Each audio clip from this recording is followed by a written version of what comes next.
Cody's 10 years old, and so he was born in 1997.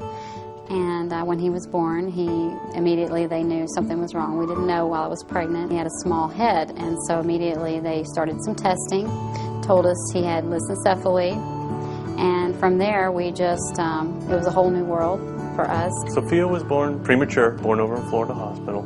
I remember she was just the cutest little thing we had seen. We were told that he would never walk or talk or tell us that he loved us. We had to sit there and watch her grow. Good job! Smile! A friend of mine, actually his therapist from school, who we became friends, told me about this school and said that it might be something we would look into. It was amazing. I was so impressed. She looked at Cody. She wanted to see, she wanted to know what made him tick. She wanted to know, what kind of physical things he had going on. And it seemed like just the perfect fit for me. Show us how you stand up. Oh, so big. Oh, you're walking already? Are you ready to walk? Is that what you're going to do? Show us how you push. So we did a lot of research on the internet, trying to figure out what's the best thing for her. There isn't obviously a cure for this. There's something you have to deal with. And we found conductive education as an alternative means to physical therapy and occupational therapy. That was so good. Conductive education itself is from Hungary, and it's a holistic approach to teach motor disabled kids in a group setting where each child is challenged physically, cognitively, and since it's a group environment, there's a lot of social interaction with the other children. What would you like to say today? The most important element of conductive education is that there's certain expectations towards the child that are very consistent throughout the whole day. Obviously, the ultimate goal is for the child to be independent.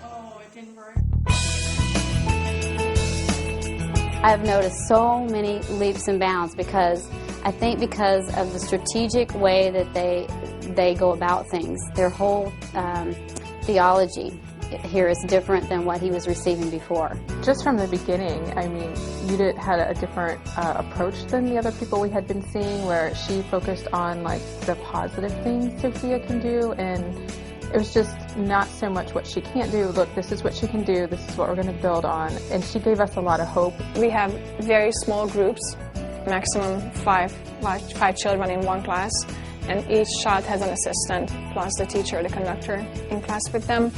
And as I said before, the program is very consistent. Throughout the whole day we have the same expectations. We don't use wheelchairs. The child needs to walk from place to place. It's always expected of them to stand up from the chair. We don't really pick them up. I remember one time seeing her crawl up to her little bench.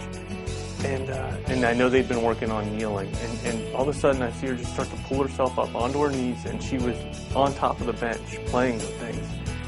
And I was just amazed. I was just like, where did she learn this? He's doing new things. He's going potty in the potty, which we had never thought to do with him before. We were scared of that whole potty situation. Thank God for the McKay Scholarship and sponsors, because I'm so appreciative, because we wouldn't be able to do it if it wasn't for that. Our insurance doesn't cover a lot of things that we need, but hopefully in the future it will. Oh, that was good. I do believe that this is the best available program, and I always tell this to parents. I've seen different therapies, I've seen alternative therapies, and I'm still a conductor. I've told some of my friends that they have children still in public school, even just to try it out part-time if they can, do a summer program, because you will not regret it. I feel like I want to tell everybody who has a child with special needs that they should come and check this out, and I would just feel bad keeping this to ourselves. It's such a great thing. I think everyone should know about it. You have a place that brings me so much hope and joy, and it's just such a nice thing to have in their life, and people can be a part of that by donating and helping this place do the things that they do.